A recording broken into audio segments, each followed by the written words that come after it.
They say diamonds are forever, but nothing forevers like zircon. It's literally older than life on Earth. It's older than trees, it's older than plankton, it's even older than the single-celled organisms that started it all. With some recent developments and discoveries, scientists have learned a lot more about the early stages of our planet thanks to zircon. So let's get digging and take a look back in time to learn what a gemstone can teach us about when Earth was still in diapers. ZrSiO4, zirconium silicate, commonly known as zircon, is a mineral found in abundance in the Earth's crust, but crystals are usually under a millimeter in size. It can be found all over the world, but the ones we're interested in today were found in Australia. While it may be brittle, zircon is chemically stable, can survive weathering, and most importantly, for our purposes, it contains uranium. We'll get to that in a minute. So, how old is zircon? Well, these gems have been forming since the Earth was only about 200 million years old, way before Pangaea was even formed. They survived eons of pressure, heat, and tectonic shift, giving us an idea of what Earth was like 3 to 4 billion years ago. Plus, geological events can leave a ring in the zircon as more material grows over top, kind of like rings in a tree. Each ring has a story to tell, with the rings closer to the center, reaching even further back in time. Remember when I mentioned zircon's uranium content? This radioactive element has helped scientists date how old zircon specimens are, but it's an arduous process from start to finish. First, they have to get the tiny zircon crystals out of their host rock. The granite, let's say, is broken up into individual mineral grains. Because zircon is denser than the other minerals, the rubble is tossed in a vat of super dense fluid. All the other minerals float and zircon sinks to the bottom.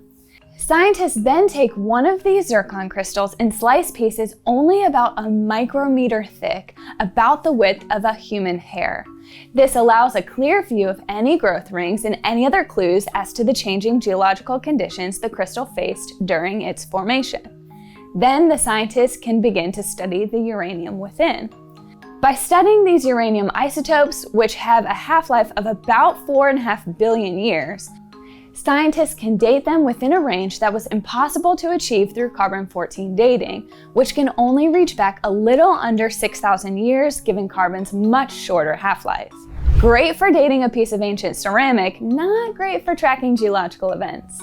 After sorting through countless zircon crystals, scientists found specimens ranging in age from 3 billion to 4.4 billion years old. Now, while we do have the uranium to thank for our ability to date the minerals, the uranium also made the older specimens more difficult to date, and here's why.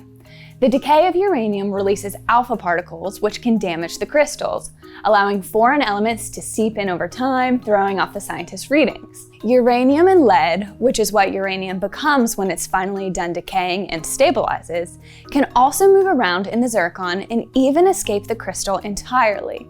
This casts further doubt on the accuracy of these crystals as chronometers and the trustworthiness of their internal chemical record.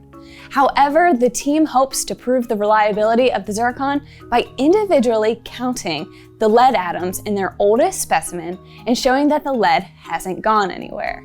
Imagine being forced to count the blades of grass in your yard. These ancient Australian zircon crystals were found to have trace elements in them that hint at a much different geological landscape of early Earth than we previously believed.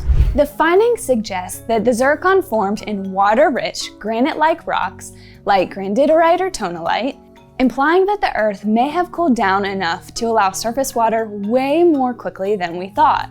That could mean that our Earth was not the totally inhospitable wasteland we thought it was, but may have been more similar to how it is now. There's a rock formation jutting unassumingly out of the Canadian Northwest Territories that is believed by many to be the oldest rock on Earth. Because of billions of years of tectonic shift, most of the Earth's original crust has been melted and recycled, but this particular gneiss formation may be the closest thing to Earth's original crust that exists today. Normally, geologists would do what they did down in Australia and use the zircon to date the rocks, except they can't find any zircon. Instead, they had to use different isotopes and some educated guesses until they could find a few crumbs of zircon. That's like finding a needle in a haystack. Or rather, a zircon in a nice stack, eh? Okay, that's all for today, guys. Tell me, would you count the blades of grass in your yard just to appease the HOA? Let me know down in the comments, and don't forget to like, subscribe, and ring that bell so you don't miss out on future videos. Thanks for watching.